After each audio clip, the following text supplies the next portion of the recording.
విశాఖ పెందుర్తి శ్రీ శ్రీ వీరాంజనేయ స్వామి వారి 39వ వార్షికోత్సవ వేడుకలు శ్రీ బుద్ధ శివాజీ తులసమ్మ దంపతుల ఆధ్వర్యంలో ఎంతో ఘనంగా నిర్వహించారు. తెల్లవారుజాము నుంచి స్వామివారి ఆలయంలో వేద పండితుల నడుమ పంచామృత అభిషేకాలతో ప్రత్యేక పూజలు నిర్వహించారు.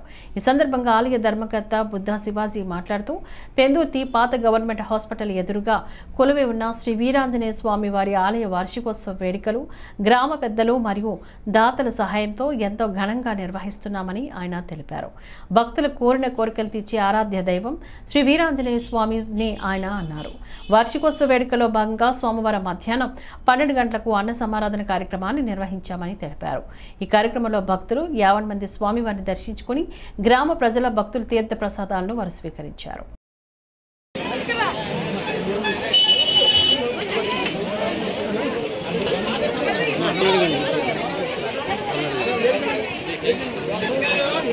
వీరాంజనేయ దేవస్థానం తాలూకా ట్రస్ట్ బోర్డ్ చైర్మన్.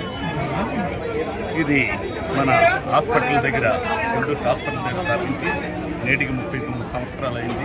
ప్రతి సంవత్సరం జయంతికి 10,000 మంది సుమారుగా భోజనం పెడతాం. పెద్దలను సత్కరించుకోవడం ఆనవాయితీ. ఆ కార్యక్రమం కూడా జరిగింది. ఈవేళ అనకాపల్లి గౌరీ పంచాయతీ సంఘం అధ్యక్ష కార్యదర్శి కార్యవర్గం వారు కూడా వచ్చారు. సెక్రటరీ గారు వాళ్ళని సభా మర్యాదగా మనం సత్కరించుకోవాలని చురుకానులతో వారిని సత్కరించుకుని మర్యాద పట్టుకోవాలనుకున్నాం. వాళ్ళ ఆనందంగా భూమి చేసిన వీరాంజనేయ దేవస్థానం వారి తరపున వారికి కృతజ్ఞతాభివందనాలు తెలుపుతున్నాను. ఈ దేవాలయం తాలూకా ప్రత్యేకత ఏంటంటే ఎవరైనా పిల్లలు లేని వాళ్ళు వచ్చి 2 సంవత్సరాల కానీ భోజనం చేసినట్టయితే 3వ సంవత్సరం గర్భిణిగా ఉంటాడు ఒక ఆనవాయితీ.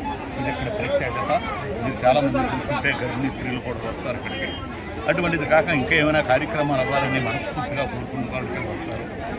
ఇక్కడ ప్రతి మంగళవారం కూడా ఒక అన్నదానం 350 మంది వరకు ఒక అన్నదానం కూడా దగ్గర 10 సంవత్సరాలు జరుగుతుంది. ఈ కార్యక్రమాలన్నీ చేస్తాం. ఆంజనేయ స్వామికి దగ్గర 28 కేజీల వరకు గడ్డి తయారు చేస్తాం. 3 తులాలు బంగారంతో కూడా తయారు చేసి పెట్టాం. ఇది ప్రజలని దగ్గర నుంచి ఎవరిచ్చినా ఇబ్బంది పెడతాం ఏమి లేదంటే ఏమి చేస్తాం. మీరు మాత్రం వచ్చి దర్శించుకోండి.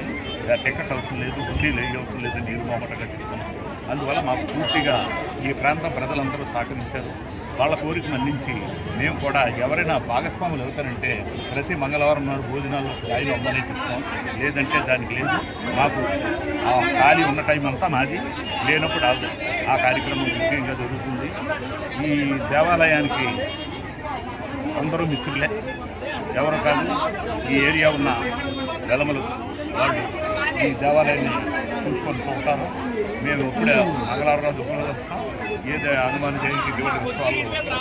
అందువల్ల ఈ దేవాలయాన్ని దినదిన అభివృద్ధి చెందడానికి మన ఈరోజు భోజనం చేసిన అన్నదాతలందరూ దాతలు అనాలి. ఆన్లైన్ వద్దును మన డబ్బు ఒకటే